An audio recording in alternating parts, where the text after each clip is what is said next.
कोई एक बच्चा जब उससे परिचय प्राप्त हुआ तो उसने बताया हमारे 9 गर्ल फ्रेंड हैं। अच्छा, अब जब 9 हैं तो अब उनके भी कई होंगे बॉयफ्रेंड, अब उनके संबंध कैसे हैं अब ये तो हम नहीं जानते ना। मित्र बनाना कोई दोष नहीं, लेकिन मित्र बन के अपनी सीमा में पवित्र रहना ये बड़ी मुश्किल बात है।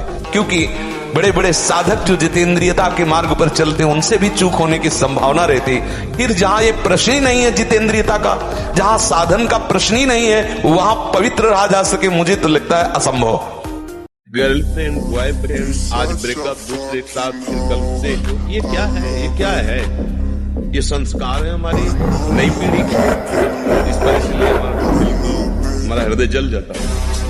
आप लोग क्या कर रहे हो अपने जीवन के साथ? खिलवाड़ कर रहे हो। जब तुम ऐसे हो कि पाणी ग्रहण करोगे तो तुम्हें प्रीति होगी अपने पति से, तुम्हें प्रीति होगी अपनी पत्नी से, तुम्हारा भाव बनेगा?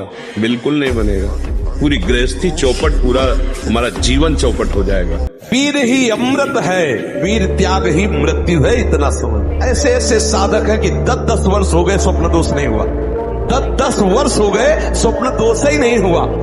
ऐसे भी उपासक है हमारे पास है, अपने पास है, 10 वर्ष हो गए स्वप्न दोष ही नहीं हुआ।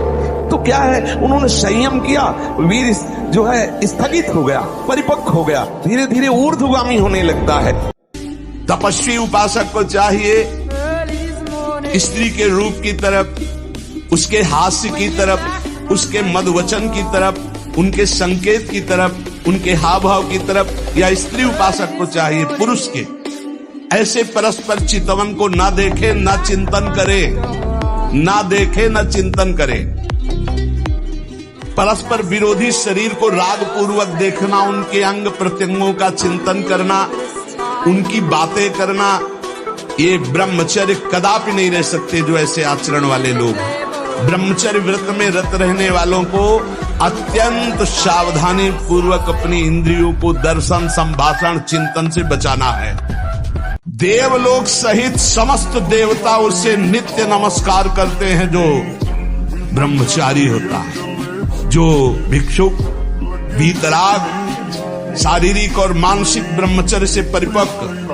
शारीरिक ब्रह्मचर्य और मानसिक ब्रह्मचर्य, मन और 5 ज्ञानेंद्रियों के द्वारा किसी भी विषय का धर्म विरुद्ध भोग नहीं। ये ब्रह्मचर्य धर्म है, ये ध्रुपद है, ये नित्य है, ये शाश्वत है।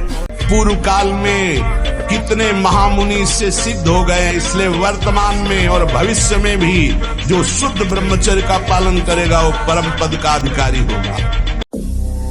कितना कीमती समय मिला है, आप समझ नहीं पा रहे हैं, आप समझ नहीं पा रहे, पछताना पड़ेगा बाद में। रगड़ो, इस शरीर को रगड़ो, हाथ में माला है या टहल रहे हैं, जब नींद आ रही टहल रहे हैं, सिर्फ 4-5 घंटे शयन के लिए दीजिए। क्या कर पाओगे आगे? यही अवस्थाएं हैं, नवयुवक अवस्था, इसी पर विजय प्राप्त करो। नींद आदि पर जिद्दी स्वभाव, परमार्थ के पथिक का जिद्दी स्वभाव, त्यागी स्वभाव, और शरीर को जैसा बना लो प्रभु वैसे ही है, इसमें जड़ है, कोई अंतर नहीं पड़ता है।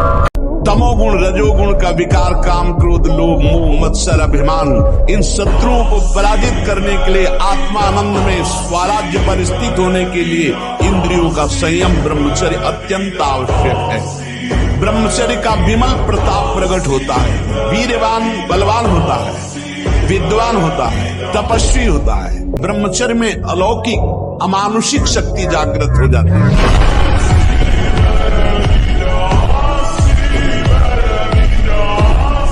प्राण जिसका ब्रह्मचर्य ठीक है, बिना प्राणायाम के भी वो सूक्ष्म हो जाएगा। जिसका प्राण सूक्ष्म है, ब्रह्मचर्य ठीक है, मन को एकाग्र करने के लिए ज्यादा श्रम नहीं करना पड़ता। ये तीनों एक तार जुड़े हुए हैं। ब्रह्मचर्य ठीक नहीं, मन भयानक चंचल बदमाश होता चला जाएगा, गंदी से गंदी बात पेश करेगा आपके सामने, गंदे से गंदे आचरण करेगा, भूल जाएगा कि हम मनुष्य हैं, पशुवत आचरण में उतार देगा।